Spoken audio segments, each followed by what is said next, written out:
The grey skies above London's Docklands reflect the mood here at the London City Airport, where 1987 was a year of brave beginnings which soon fizzled out. In a year of rapid developments in air, road and rail travel, the airport's opening, together with the Docklands Light Railway, saw the spectacular expansion of the city into the Docklands area. But it all came to an abrupt halt 2 weeks ago, when the mainstay of operations here, flights to and from Paris, was stopped by the Civil Aviation Authority. They stepped in after 3 near misses and complaints over the inadequacy of air traffic control cover, which extended only 5 miles from the airport. An inquiry board meeting today is desperately trying to find a safe solution. Just 9 weeks ago, the airport opened to a fanfare of publicity. The idea behind the £30 million short takeoff and landing operation was to cater for valuable business trade. With check-in times of just 10 minutes, it had been attracting 2,500 passengers a week as Britain's first airport for more than 40 years. The Docklands Light Railway won't reach the city airport for another 2 years. But in July it was opened by the Queen, and even she was delayed as gremlins hit the £77 million computer-controlled service.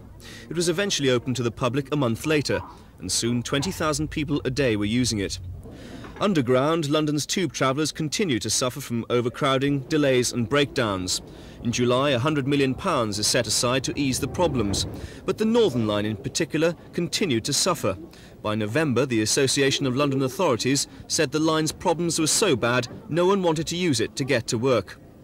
British Rail too came in for its annual drubbing. Despite the new look of Network South East, by September the Monopolies Commission slammed BR for crowded and late services. The fares are set to rise again in the new year. On the buses, 1987 was marked by industrial unrest over the privatisation of routes, and Norbiton Garage became a familiar landmark. A series of strikes were settled by September, with a deal that relocated 200 threatened jobs elsewhere. But Norbiton could be the first of more battlegrounds to come. The M25 was in the news again, but as a victim of its own success. Its first anniversary in October was marked by calls from transport pressure groups for a second orbital road. Designed for 80,000 vehicles a day, the M25 was carrying 130,000 a day, and tailbacks at times stretched for 25 miles. Now an extra 4th lane is to be built in Surrey between junctions 11 and 13. But far from busy have been London's taxis, who joined a share-a-cab scheme in September. It allowed passengers to share the cost of taxis hired at ranks. They seem to like it.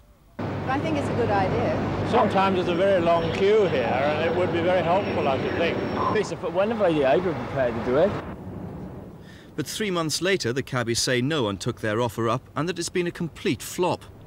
The year finished up in the air, not just for the London City Airport, but for thousands of workers at British Caledonian and British Airways.